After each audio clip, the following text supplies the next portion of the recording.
What's going on, guys? Aarava here, and welcome back to my F1 2017 career mode, episode number 42 today for the Chinese Grand Prix in Season 3. If you did miss the last episode, the opener to Season 3, episode number 41, uploaded just yesterday, be sure to go check that one out before you see this one. A lot of different reactions to that episode, and a few, let's say, frosty comments towards my decision, but in the end, obviously, it is my decision. You know, as I said at the very end of Season 2, it is impossible for me to please everyone. I can't do multiple teams at the same time, and for where we are, only a month and a bit after the game has come out, I just felt like it was too early to go to a top team just yet, and I wanted to genuinely see and give Renault a chance and see how the upgrades are going. And you got to say, after last episode, you know, myself and Nico, we both jointly got a decent position, 4th place and 6th place it was in the end, I think, if I remember. I mean, it just uploaded yesterday, but that kind of shows my short-term memory. But both of us equally combining our points to come second in the constructors for now, ahead of Ferrari and Red Bull. So a pretty decent start to the season, and we'll see how it goes, obviously, for this round. And as I mentioned in the middle of last episode, if, you know, the results aren't there for this season, you know, we probably will get a mid-season offer from a top team by the British Grand Prix. And if the performances and the points aren't there for where I want it to be, then I might jump ship from Renault. But I wanted to give them a chance and see what's cracking off and see what the team from Enstone can give me and see what kind of car they can provide me. And so going towards the Chinese Grand Prix, looking forward to this one. Hopefully a dry Chinese Grand Prix, because I have not had a dry Chinese Grand Prix race so far at all on this game. On F1 2017, I have had all full intermediate races at this circuit, so I'm looking forward to hopefully a dry race. It should be a dry race according to the indicator, and it's going to be all dry here in qualifying as we get into our Q1 lap time. Obviously, every time now for most of these circuits now, it's going to be the first time we come to these circuits with all these new upgrades, so it's always curious to see what the car feels like. And around China, car felt pretty okay. I'm not going to lie, though, coming to this next corner, still got an issue with this corner. Just into third gear, you just want to go into second. The car just snaps out a little bit on the rear end, and then this next swooping right-hander is always so tricky, especially against the AI. They're very good this year around this corner compared to the player, at least, or compared to me, at least. So having a few issues still there, but we come across the line. It's a decent enough lap time. You can see a little bit down on Nico there, so he does a good enough job to get into P7. Pretty lofty heights compared to our P12, but it's all the same. You know, in Q1 we get through to Q2, and then into Q2 once again doing this strategy of being on the soft tyres. I believe the only other person trying this strategy may be Max Verstappen in the Red Bull car. It was interesting to see at Australia. I don't think anyone tried this strategy, I don't think, of being on the second softest compound of tyre. I believe everyone qualified on the ultra soft, as it were, at Australia, whereas here at China, I think Verstappen has gone the same way, but everyone else is on the super soft tyres, including our teammate, unfortunately. But I doubt Nico will ever do this strategy, I'm going to be honest. But we come across the line. It's a pretty damn decent lap time there, P6 as it were, and then we go to the end screen. I was prepared to maybe go on to the super soft if we needed to, but then just fast forwarding through, we actually have the pace there, and you can see we actually beat Verstappen on the same tyre compound there, and just pipped Nico Hülkenberg on the super soft tyres. So everyone a little bit down maybe in Q2. We saw that in Australia, actually. Everyone was a little bit slower in Q2 than they were in Q3, so it all kind of hots up, as you would imagine. Going to the top 10 shootout, as you progress through from FP1, you know, the rubber gets laid down as everyone pounds around the track, so it's going to get grippier and grippier. So you would imagine the track would get a little bit faster, the lap times would increase. But Australia, definitely there was a little bit of an odd kind of slowdown in Q2, and the same I think could be said here. And even I actually didn't pick it up in the last episode, but the pole position time to second place was only literally separated by 0.001 of a second. So pole at Australia was very, very close. So hopefully that does mean it's a close fight up front for our sake in terms of Ferrari v Mercedes. Of course, it's very hard for even Red Bull to be up there in that fight.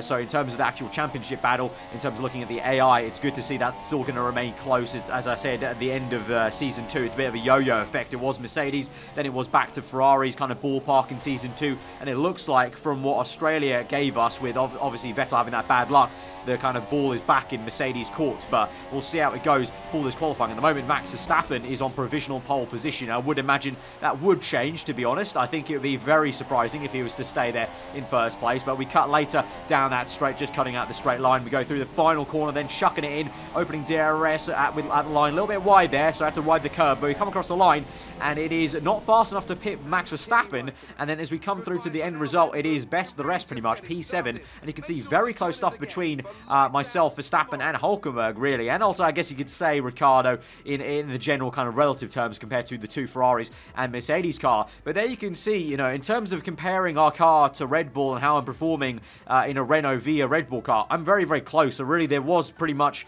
no difference between the cars apart from the livery's sake and maybe my teammate. But I kind of enjoy having Hülkenberg as a teammate. And if the racing's going to be the exact same, I'd rather maybe just see if Renault can really make a big step up, because we have done so in many different departments since the beginning of Season 2. And of course, we've got the better reliability than Red Bull, you would say. I mean, we've done, what's that, three complete internal combustion engine upgrades, one gearbox upgrade as well, whereas I think Red Bull, I would doubt they've done many, because they still had problems at the end of Season 2 like they did in Season 1. So, I mean, yeah, as I said just before, like a couple of minutes ago, we'll see how it goes. I'm very much in an analysis phase at the moment in this career mode at the moment, just kind of seeing how I'm going, and I guess halfway through this season, I'll fully decide what my career mode is going to be looking like then for the next kind of season or two, I guess I could say. But anyway, let's look into the full grid then, and then get into this race. Well then, after an exciting qualifying session yesterday, let's take a look at how the cars line up. An immense lap from Lewis Hamilton yesterday puts him on pole position, and it's Valtteri Bottas that completes the front row. Looking down the rest of the grid, we have Raikkonen, Vettel, Daniel Ricciardo, and Verstappen, a Renault, Hülkenberg, Ocon, and Roman Grosjean, Magnussen, Massa, Sergio Perez, and Sainz, Kvyat, Stroll, Fernando Alonso, and Stoffel van Dorn, Wehrlein, and Marcus Ericsson rounds off the grid. And with lights out just moments away, it's time to go down to the track. Right, so taking a look at what kind of race strategy we're going to be looking at. Due to us obviously qualifying on the soft tyres, we can make a one-stop work. Going onto the set of medium tyres around lap 11, that would be, versus probably what most of these AI cars are going to be doing, which is basically the opposite of what you can see that second option for us is. Two sets of super softs at the beginning and then probably ending it out with a set of soft tyres. As I mentioned, Verstappen also qualified on a set of softs, so he may be the kind of outlier that may be a thorn in our plan completely to make this one-stop smoothly work. But I guess we'll just have to see how that goes as we go now to 5 red lights for the Chinese Grand Prix, round number 2 of Season 3. Our first dry Chinese Grand Prix is underway here as the lights go out from P7. It's an excellent start for us compared to Max Verstappen, who bogs down entirely there. We get right up ahead of him even before we start braking for turn 1. A little bit of a collision apparently according to the FIA there, but Hülkenberg goes side by side. We've dived down the inside of Daniel Ricciardo, who's been caught napping after trying to make a move on Kimi Raikkonen, it looked like, into turn 2, and kind of got shoved off by Kimi, and so we just took the opportunity. Behind, though, you can see in the distance there, Hülkenberg desperately trying to get ahead of Verstappen. He has done, and so it's a kind of 2x2 kind of a checkerboard pattern there. Myself, then Ricciardo, Hülkenberg, and Verstappen, so really good to see there. Nice and aggressive from Hülkenberg in the background there to make that work. Looked like he actually had to force himself some room there against Verstappen. But now we move on to lap 3, down the back straight. You can see the two Ferraris and two Mercedes have gotten away from us. They're at the moment 2x2 like Noah's Ark there, with 1-2 for Mercedes so far, with I imagine Lewis Hamilton leading the way off his pole position time. You can see we did some defending there from Daniel Ricciardo. Actually, I say defending, not too much. He just didn't have the straight line speed. But then you can see into the final corner, we got a little bit wrong there. Locked up a little bit on the left front tyre. Went wide. That's compromised our straight line speed down this pit straight. As we go into turn 1, Ricciardo with DRS shoots it round the outside. Very close stuff on the left-hand side there. But we've got the better line to the inside. We go a little bit wide to force Ricciardo basically to kind of just tuck in behind us, and we're managing to keep ahead of him for now. We can see it's still Hülkenberg ahead of Verstappen, so both of us doing a very decent job. And actually you can see there, it looks like Hülkenberg is under less pressure from Verstappen than I am from Ricciardo there, so Nico doing a pretty fabulous job. So we move later into that lap though, onto lap 4, Ricciardo yet again trying to close us down. But you can see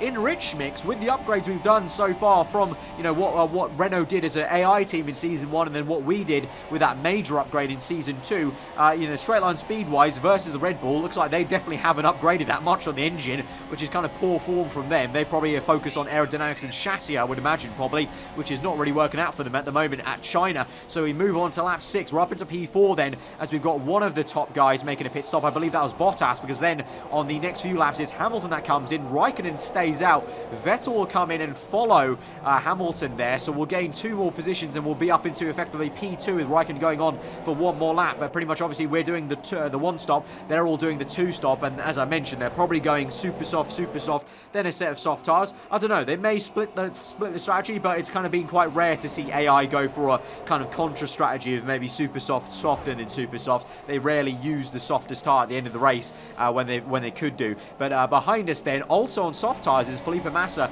and Max Verstappen. Obviously, I think Massa started outside the top 10, I think.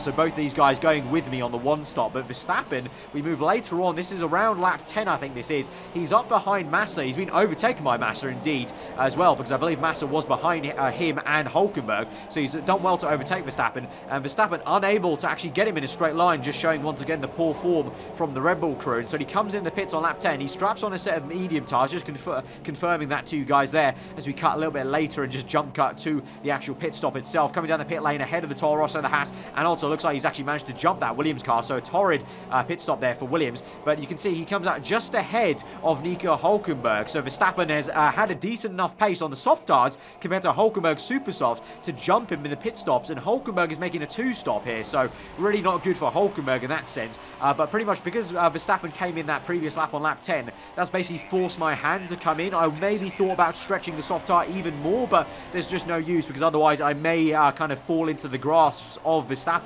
I may get jumped myself, just like Hülkenberg. So we're going to come in now for that one and only pit stop we're going to make this afternoon onto a set of medium tyres, and hopefully pray that Verstappen isn't going to make up that much time. I mean, I think there was a fair few seconds to him, so I think it would have had to be a horrible in lap and a mega out lap for Verstappen for us to lose the position to him. But saying that, we may definitely lose the position to Daniel Ricciardo, because we haven't talked about him. He's doing a 2 stop this afternoon, and obviously he's going to be a lot faster on 2 sets of super soft tyres compared to my 1 set of worn softs till lap 11. As we come out of the pit, as we go through, it looks like a pretty clean track ahead of us. Behind us, you can just about see, I think that was Verstappen going through turn 1 and 2, and then ahead of us, you can see in the top left there on the indicator there, Ricciardo is ahead of us, and on the mini-map you can see by quite some way, but I don't think that's an entire pit stop, so he will fall back behind us once he's made his 2nd stop of the afternoon. And so then we move on through this Grand Prix, 3 laps later onto the end of lap 15. And speaking of people making their pit stops and falling back behind us, we can see in the mini-map there,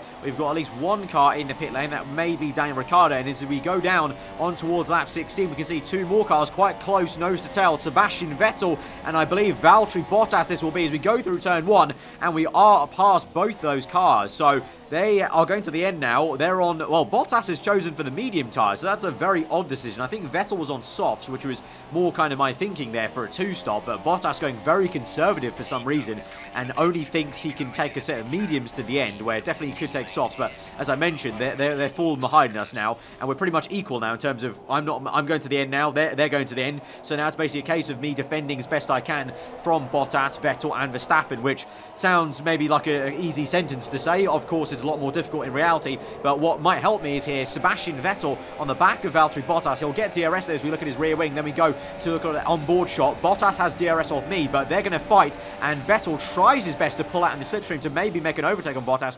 Unable to make it work, so he has to get tucked up behind and pretty much get lose a bit of time there. Some tyre smoke comes off Bottas's front end, so he's locking up, so that'll be a bit frustrating for the German, but that may help us. The fact that if Vettel, Bottas and even Verstappen there you can see in the background do start scrapping, that will help us out a lot, because they'll lose time in the corners as they're going side by side.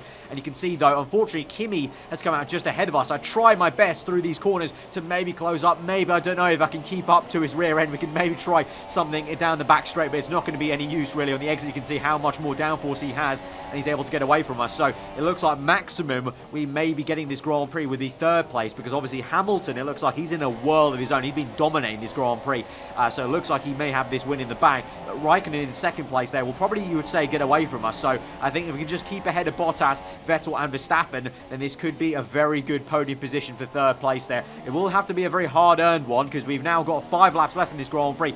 Vettel has actually overtaken Bottas there, so Vettel does have the speed. It looks like, even though at the first initial phases of this Grand Prix, it looked like the 2 Mercedes cars had this, the 2 Ferraris have come a bit stronger in the 2nd stint. Although saying that, through the final corner, you can see we're actually able to get away from Sebastian Vettel in a straight line with Rich Mix there. So just like if you remember at the Brazilian Grand Prix, only a couple episodes ago when I got away from Kimi Raikkonen up the hill in that last sector at Brazil, it seems like in the second phase of the Grand Prix, this strategy of me saving Rich Mix is working really well, because I don't think the AI seem to keep a lot of Rich Mix for the end of the race. So when I put it up into Rich, they're probably on standard or maybe even lean mixture, saving some fuel. And so I'm able to get away from them if we get a good enough exit off these last few corners. So that's our situation. Looking back behind us, you can see a bit of a ding-dong battle actually between Verstappen, Massa and Bottas. It was 3 wide there momentarily. Verstappen able to overtake Bottas, but then he's got Massa for company, and Massa tries to sling it around the outside the final corner. Fair play to him. Unable to keep it though, so I think Verstappen is going to get that eventually and then get towards trying to get on the back of Vettel. But as we move on into lap 24, Kimi Raikkonen is out of this Grand Prix. Oh, virtual safety car has been called out, but Kimi Raikkonen is out of this race. So that is going to mean we are going to get up into second place. Vettel is going to get up into third, but you know, more importantly, we're going to get up into second. We've gained a free position there. There is Kimi parked up on the right on the mini-map. You can see there he is, just in the distance there, just gone off your screen. So Kimi has had some sort of issue. He's parked up, I would imagine probably a car failure, as there's no cars around him, and it's a full-blown engine failure there, smoking away. Smashes one of the brake marker boards there. Thanks, Kimi. And you can see in the distance there, actually Hamilton on the top left there, going away in the S section, dominating this race, as I mentioned, so far ahead of Kimi. But yeah, Kimi parks it up there, so we've gained a free position. Vettel has as well, so fair play there. But we're up into second now, so this is an absolutely amazing first dry Chinese Grand Prix. Every time, I don't know if I conveyed it enough, but I got so pissed off in Season 2 that we had another full intermediate wet race here at China, because it was just so the same and so annoying, because I wanted to see maybe what the strategy was like here at China. And so far, absolutely brilliant dry race at China for the first time. Remember, this is the first time I've ever done a dry race on this circuit, so for the first attempt, very, very decent. Very, very decent. So we're in second place now with 4 laps to go. Now it's a case of, once again, just using Rich Mix down this main straight and trying to get away and keep ahead of Sebastian Vettel. And once again now, it may be some AI scrapping that also helps us out a little bit. As you can see, Vettel does lock up a tad there as we go through that swooping right-hander. You can see Vettel is closing up to me, but more importantly, Verstappen is closing even more to Vettel. And Vettel definitely does have some sort of issue, because you can see the drive I've got off that corner. So you can see my sparks as well in the distance there off that Renault, but clearly not affecting us too much in terms of bottoming out, and we're able to really pull the legs on that Renault. But Verstappen gets the DRS open, gets the slipstream, does lock up though, so Vettel might come back at him there. Then they go side by side through the exit of the final few corners, and Verstappen is going to have to work a little bit hard into the final corner to keep this ahead. He does so eventually there, and he's actually going to get on the back of us then. So Verstappen has come out through late to get up into P3 and ruined Vettel's party there. So Vettel, obviously, he was out the Australian Grand Prix, he ended out the points after that crash he had with Danica Fiat, so he would have needed a kind of really great race to bounce back. But unfortunately, it's not going to be the podium he maybe thought he was going to get and maybe wanted and maybe deserved, really. But Verstappen out of nowhere has come out, so fair play to him. And down the main straight though, once again, just like previously in the Grand Prix versus the Red Bull car, we've got the means, we've got the legs down that main straight, so we're going to keep this second place. Lewis Hamilton though, as I mentioned, has come through for a very dominant Chinese Grand Prix, and so that's going to be very, very good for his title chances. I believe that's 2 on the trot now, 2 out of 2 for Hamilton, if I remember correctly. I think he did win the Australian Grand Prix, but we've come home. More importantly, that's the only thing that matters for us. We've come home in second place, so that is a really, really good showing. 4th place at Australia, 2nd place at China.